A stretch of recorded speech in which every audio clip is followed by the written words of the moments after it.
All right, so I'm here doing my laundry. I'm kind of waiting for the shit to finish. So I'm just like, I might as well record past the time since I said I wanted to record some videos and shit like that. So, while I kind of wanted to bring a little bit more to attention to, because I think this is pretty important for everybody, especially, you know, people that look like me. But for everybody, realistically, one, I should just start off by saying you're never fully educated best by going to school. Like, learning should be something that is a lifelong thing. Realistically, I was always into learning new things. I think everybody learns a little bit, but I think you have to constantly educate yourself in not just areas that interest you, but areas that don't interest you yet. You know what I'm saying? Because you don't have interest in something unless you know about something. So if you never knew about it because you never gave it a chance for it to try to catch your interest, it's a way of actually being closed-minded without being closed-minded. It's like a subconscious closed-mindedness because you're just not interested in it, so you wouldn't think no mind. But point is that I've managed to finish personal achievement. Like I said, for some people, this might be rookie numbers here. You know, I'm just saying for a complete novice, someone that didn't go from reading books at all to just less than a month, I managed to finish 10 audiobooks. I'll tell a little bit about why I started, how I even listened to audiobooks first before I jump into reading the 48 Laws of Power. So that's the book that I started reading, right? I was reading that. And as I was reading it, because I started it maybe January, February-ish. And I was like, all right, whatever, I'm reading it. I'm almost done with it. But I felt like it wasn't a book I could just read front to back and finish it and call it a day. I've noticed. Like, this is something that I really have to, like, you know, and I've been doing pretty good. Like, really read it, understand it, and try to apply it and understand when I could pick it up and see it in my everyday life. So I feel like I couldn't just read that book, if that makes sense. So I was like, damn, like, I want to find another way that I can finish more books, because I want to read more books, but I just don't want to. I don't want to read another book while reading this book. I felt like that was gonna fuck it up. So I need an alternate way of getting more education through these books that I wanted to read without feeling like I'm fucking up how I'm reading it. I know some people don't operate that way. I don't know. That's how my brain is. I know you can rewire it. I'm trying to slightly alter it by journaling more, by keeping a track of like what I've been eating. I know you might be asking how that would help me want to read other books, but I think just by the idea, just doing multiple things like that similar would help me want to like look into something else. I also study a little bit of the Bible here now. Like, what I mean by study, I mean, I've read, you know, bits and pieces of it throughout, but I mean like full front to back, like go by chapter, read a chapter, write about the chapter, and then maybe go on to the next one or give it a day. Like, I'll do something like that. I'm starting to get back more into that.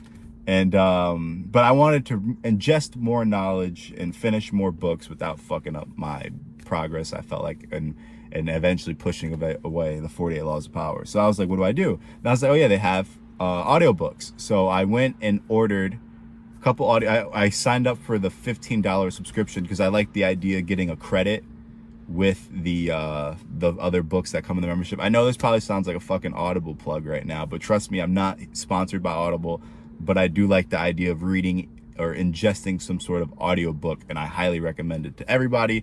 And I'll share the 10 that I finished, and I recommend all 10, realistically almost all 10 to those people, to everyone. So I was like, all right, fuck it. So I signed up for Audible, and I listened to, I had like, once I signed up, I had to find a way to implement when and how I was going to listen to these audiobooks now, right? And this is crazy. So I was like, all right, well, and this is before I read, because one of the first things I read was Atomic Habits. I think that was the first audiobook I listened to. And so I was like, how do I get doing this? So I was like, all right, I'll just, whenever I have free time, because like when I edit videos, I listen to music. So now I'm trying to slowly transition into listening to audiobooks when I edit. It's kind of difficult because like I do want to listen to my music, because I could just block the music out and focus on editing and listen to what I'm doing editing and not listen to the audiobook. So I really don't think I could do it editing, but maybe like typing papers and shit like that. But so I was like, I want to do that. So I found out, I was like, oh, I could just listen to it at work, because when I first signed up, I had a couple days at work where I could listen to some music while I was working. So I was like, all right, I'll just put on my audiobook, whatever, blah, blah, blah. So now it's kind of like my thing now. When I'm at work on my breaks and shit like that, I listen to my audiobooks.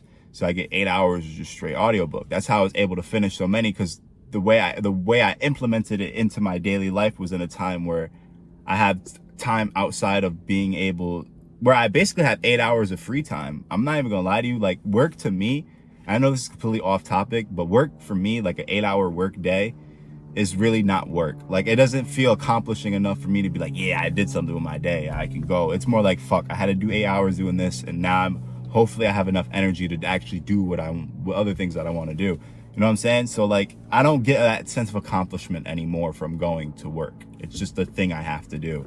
So before I read Atomic Habits, and this is crazy because it's in it, I just subconsciously picked, or God gave me the best chance to actually ingest so much. And as I'm listening to Atomic Habits, like I said, that's the first one I read. Highly recommend that book for anyone, especially someone that, like, coming from my situation, I'm not even going to sit here and sugarcoat anything.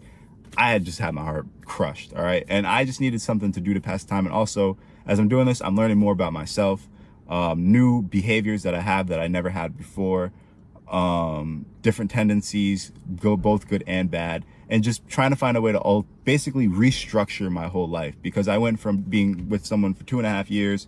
So I guess, unfortunately, I did focus a lot of my time around them. Before, I wasn't always like that, but once I got into the relationship, I got so invested because it was my first personal relationship. So it kind of like, I kind of had like a weird sense of teen love while being an adult, if that makes sense, in terms of like thinking this is the person I want to be with and all this stuff like that.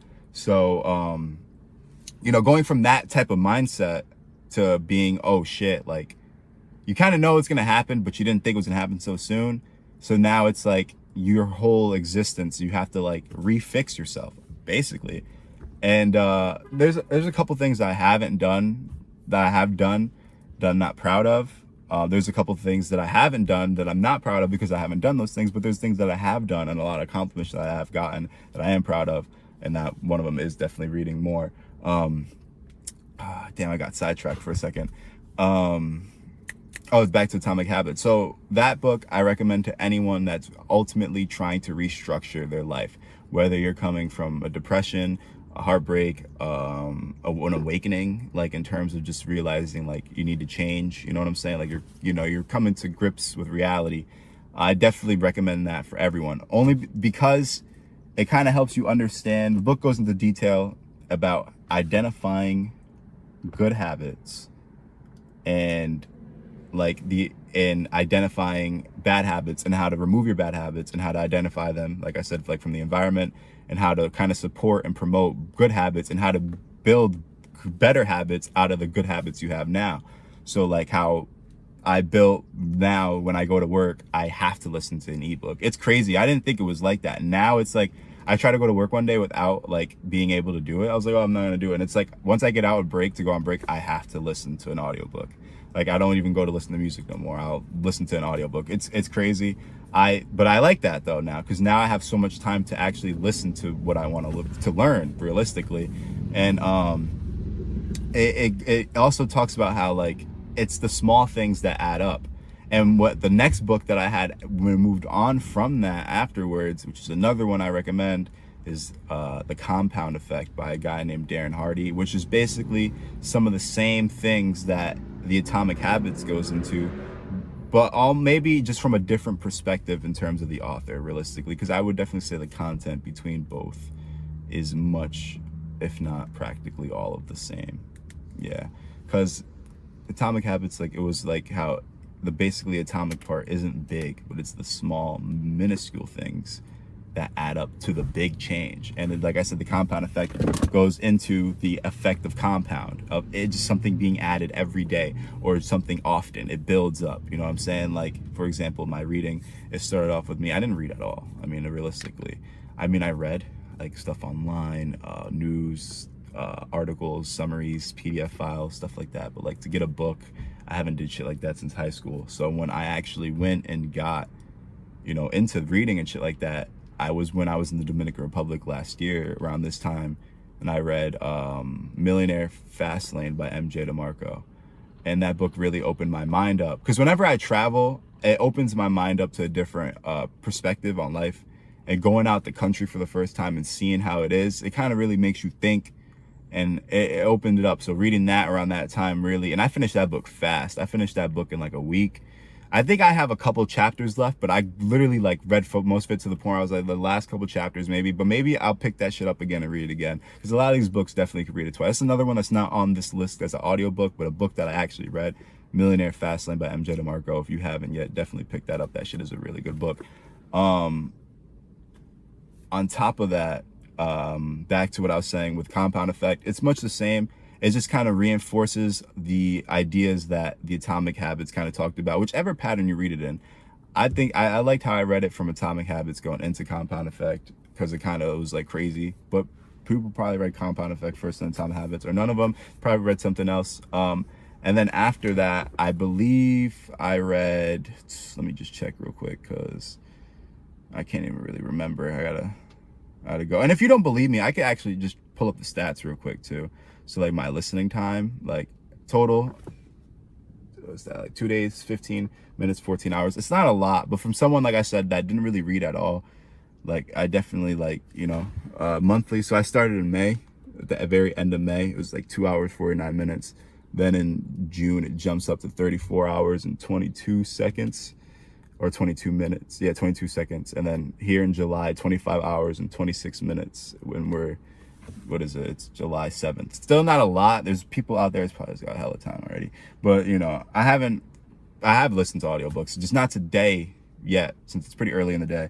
The badges, I don't got a lot of shit. But just to show like everything, I've been putting that work, you know? I'm just saying, just because I know there's people out there, he's bullshitting, he's lying.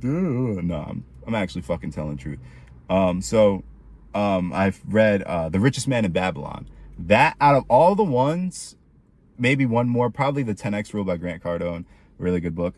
The Richest Man in Babylon's probably my favorite one out of all of them, because I like history, and a lot of the books kind of go a little bit, have a tad bit of history into it, because it's financial history and shit like that, and money's always been around. But The Richest Man in Babylon was more like, it goes way back to just the common core principles of just being financially successful. And it's, you know, I could say it here. I'll tell you, one of them is to just be smart with your money. Understand the power that money could do for you. Like, that's important. And just read the book. That's, like I said, it's my favorite because it uses examples from old history, the Babylonian era, which was probably, not to say one of the wealthiest kingdoms, one of many wealthy kingdoms of the old world. And I love history. I love all that shit. So reading that and just getting the common principles out of that really just really good fucking book. If you haven't yet, really read it. I'm pretty sure a lot of people read it. That was really good. Then another one was recommended to me by a coworker. This was Think and Grow Rich by Napoleon Hill.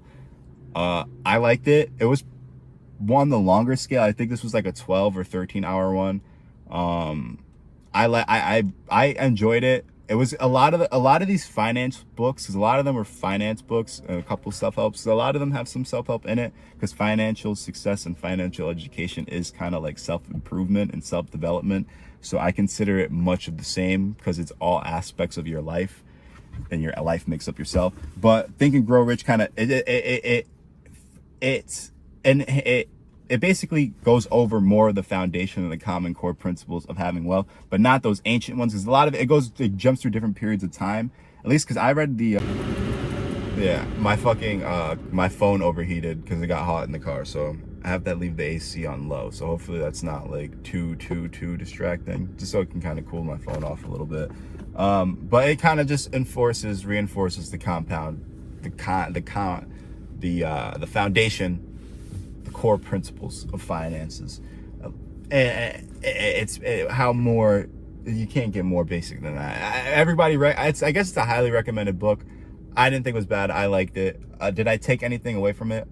The most part that stuck out to me was which actually was the last part of the book that the author said was the most important. That's why I put it at the end, because a lot of people would believe him.